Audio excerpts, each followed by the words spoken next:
Film bisnis proposal menuai kontroversi saat tahap promosi sampai jauh dari ekspektasi. Kok bisa?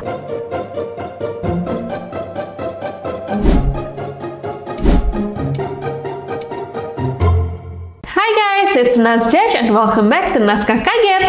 Kalian pasti pernah udah nunggu-nunggu banget sebuah film yang kalian suka banget, apalagi yang udah diadaptasi secara lokal, tapi gagal tayang atau tidak sukses karena adanya boykot atau bahkan menuai segala kontroversi yang tidak diharapkan. Fenomena seperti ini tuh kadang-kadang memang terjadi, apalagi di film-film Indonesia. Beberapa film harus menuai gelombang kritik yang begitu keras atas segala alasan. Dari kesalahan strategi pemasaran, penyajian cerita yang menjadi sensitif, atau komentar sensitif para aktornya. Bahkan ada beberapa film yang gagal tayang karena norma budaya. Hari ini kita akan ngebahas beberapa kontroversi film yang ada di Indonesia dan negara lainnya. Dan yang lagi panas banget adalah film A Business Proposal, film yang diadaptasi dari serial Korea untuk menjadi film Indonesia. Film ini diperankan oleh aktor-aktor ternama seperti Ariel Tatum, Abizar, Ardhito Pramono, dan Caitlin Halderman. Film ini udah jelas banget ditunggu-tunggu karena film dari Koreanya sendiri itu tuh udah dicintain banget sama masyarakat dan pastinya masyarakat Indonesia juga. Film ini diproduksi oleh Falcon Pictures yang juga menjadi perusahaan film ternama di Indonesia dan udah pasti ini dipersiapkan dengan secara matang. Namun di tahap promosi di mana para aktor-aktor ini harus menceritakan tentang filmnya dan mempromosikan tentang film ini, ada kontroversi yang mereka harus hadapi. Di salah satu media saat ditanyakan, Abizar mengaku bahwa ia hanya menonton satu episode dari serial aslinya dan sempat menyebut bahwa penggemar K-drama itu adalah fans fanatik dan kemudian memicu gelombang kemarahan di media sosial. Karena omongan itu, netizen merasa bahwa Abizar ini memerankan perannya di film yang sangat penting tanpa riset mendalam dan tanpa menghargai basis penggemar setianya. Setelah pembicaraan itu nggak berhenti di situ aja, sampai ada hashtag boycott business proposal Indonesia dan ini rame banget sampai berdampak kepada penjualan tiket film ini sendiri. Untuk film sebesar ini, pada hari pertama penayangan, film ini hanya berhasil untuk menjual 7.000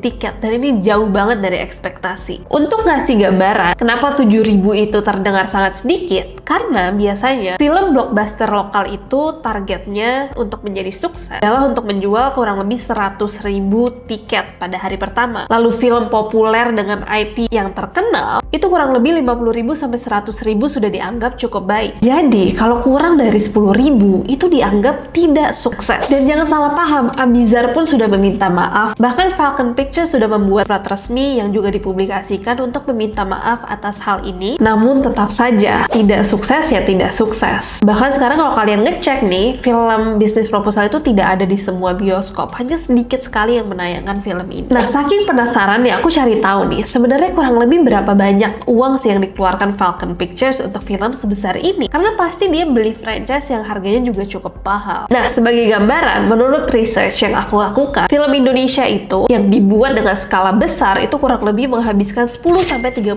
miliar rupiah. Jika melibatkan aktor-aktor papan atas seperti film ini, itu mengeluarkan kurang lebih 40-50 miliar rupiah. Dan jika ada adaptasi luar negeri seperti Korea, Falcon Pictures pastinya harus membeli lisensi yang cukup mahal juga, nilainya miliaran rupiah. Jadi kemungkinan Falcon Pictures itu mengeluarkan 20-50 miliar rupiah untuk film A Business Proposal Indonesia ini. Sekarang kita coba ngeliat yuk komentar-komentar yang ada di poster film yang kebetulan sudah dipost di Instagram Falcon Pictures dan juga para aktor ini. Ini kata para netizen. Oke, salah satu komen dengan 20.000 lebih likes itu bilang bahwa bisa-bisanya remake suatu film tapi karakternya sesuai kemampuan diri sendiri.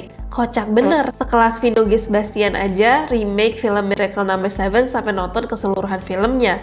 Emang Ariel doang yang profesional. Kalau yang ini ada 17.000 lebih like, bilang bahwa mereka aja nggak lihat drakor fullnya, ngapain kita lihat filmnya? Jadi ini gara-gara ini nih guys, yang komen-komen seperti ini yang bikin orang-orang jadi nggak pengen nonton juga. Jangan ditonton guys, orang congkak wajib diboykot. Ini ada 11.000 lebih likes. Next, visual nggak masuk, karakter nggak masuk, ini bisa kepilih gara-gara apa sih? Wow. Oke, ini ada lebih dari 8.000 likes lagi. Song Hye Kyo aja butuh 6 bulan buat belajar dan mendalami perannya. Lah ini, ya jadi menganggap bahwa kok bisa ya memainkan film tapi nggak benar-benar menyerapi film aslinya dulu untuk mengerti gitu. Ada lagi nih, next. Kurang lebih dari 2000 like. Cancel sih menurutku. Rude banget Abizarnya, nggak bisa ngehargain target pasar filmnya. Kurang lebih itu.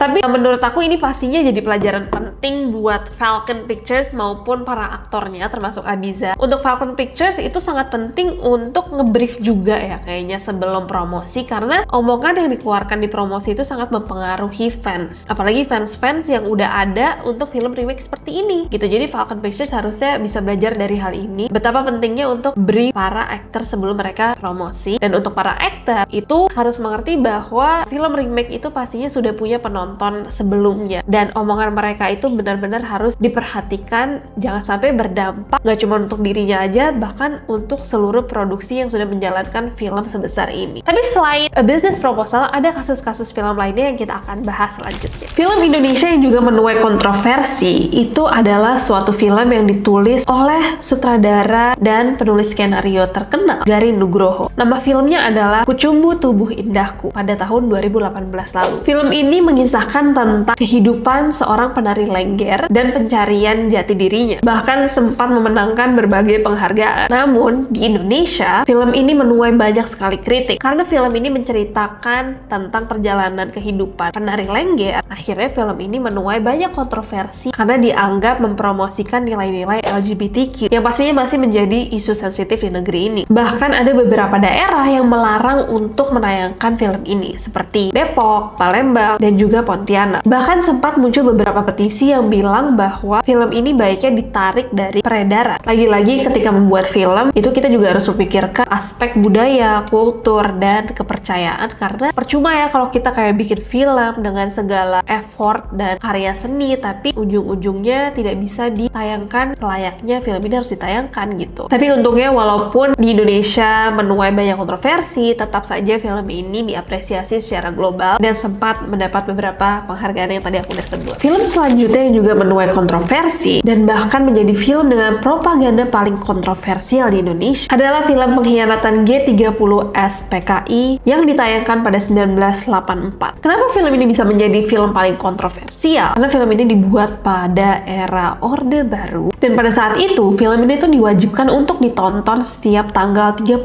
September sebagai bagian dari sejarah resmi mengenai peristiwa G30 SPKI. Dan bahkan sampai hari ini pun ini masih ditayangkan di TV-TV nasional. Namun setelah reformasi 98, film ini banyak banget menuai kritik karena dianggap tidak objektif dan menyudutkan beberapa pihak. Banyak sejarawan juga berpendapat bahwa ini tidak mencerminkan fakta sejarah yang sebenarnya. Akan hal itu, pemerintah akhirnya tidak mewajibkan untuk menayangkan film ini lagi. Meskipun sekarang jadinya ada perdebatan apakah film ini harus ditayangkan atau tidak. Tapi faktanya ada beberapa TV yang menayangkan sampai hari ini. Kalau kalian mau cek, ntar bisa cek di 30 September 2025. Film selanjutnya yang juga menuai kontroversi adalah film Tanda Tanya yang ditayangkan pada 2011 lalu. Film yang disutradarai oleh sutradara ternama Hanung Bramantyo. Film ini mengangkat isu toleransi antar umat beragama dengan menampilkan konflik-konflik sosial antar umat Muslim, Kristen, dan Konghucu. Benernya, film ini dibuat untuk menyampaikan pesan damai. Tapi apa yang terjadi? Film ini justru mendapat penolakan dari beberapa kelompok masyarakat yang beranggapan bahwa film ini menyudutkan agama-agama tertentu. Beberapa organisasi keagamaan bahkan menyerukan boykot juga terhadap film ini. Meskipun di sisi lain banyak kritikus yang sebenarnya justru memuji film ini karena punya pesan toleransi yang sangat kuat. Film selanjutnya yang juga menuai kontroversi adalah film Australia tapi masih berhubungan dengan Indonesia. Judulnya adalah Balibo, ditayangkan pada tahun 2009 lalu. Kenapa ada hubungan dengan Indonesia? Karena film produksi Australia ini membahas tentang 5 wartawan Australia di Timur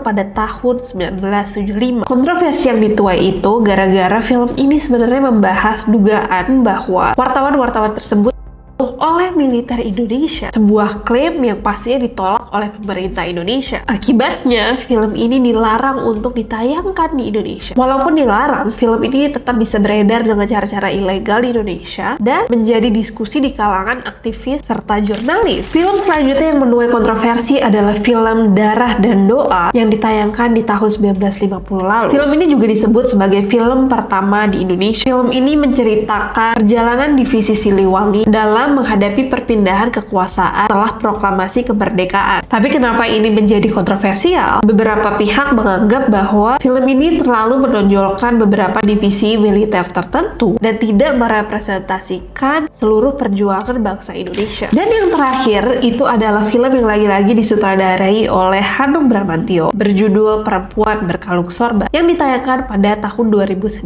lalu. Film ini mengangkat isu patriarki pada lingkungan pesantren, menceritakan perjuangan tentang seorang perempuan dalam mencari kebebasan dalam hidupnya. Lagi-lagi banyak pihak merasa bahwa kok film ini menggambarkan pesantren dengan cara yang negatif ya, ajaran Islam. Akhirnya film ini mendapat beberapa kecaman dari beberapa ormas Islam dan sempat dilarang untuk tayang di beberapa daerah. Dan itu 7 contoh film-film yang menuai kontroversi di negeri ini. Dari berbagai contoh tadi, kita melihat beberapa persamaan bahwa film-film yang bisa mendapat kontroversi itu adalah film-film yang menyentuh isu-isu sensitif seperti agama, politik, LGBTQ, dan sekarang mungkin beberapa fanbase atau fan group. Selain itu juga pastinya hal-hal yang menyentuh kultur dan juga adaptasi lokal. Di luar itu ada peran penting untuk tim produksi, siapapun itu dari PH, dari sutradara, maupun dari kru film dan juga aktris-aktornya untuk berhati-hati ketika mereka membicarakan atau mempromosikan film yang mereka ingin tayangkan. Dan semoga dari setiap kontroversi, semua pihak perfilman akan belajar dan juga bisa melakukan karya terbaiknya untuk selanjutnya. And yeah, that is all from today. Semoga kalian suka konten ini, dan kalau kalian setuju, nggak setuju, atau punya komen lainnya, boleh banget di komen di bawah dan kita bisa ngobrol di bawah situ. Jangan lupa juga untuk like, share, subscribe, do all of those stuff, and I'll see you guys next time. Bye!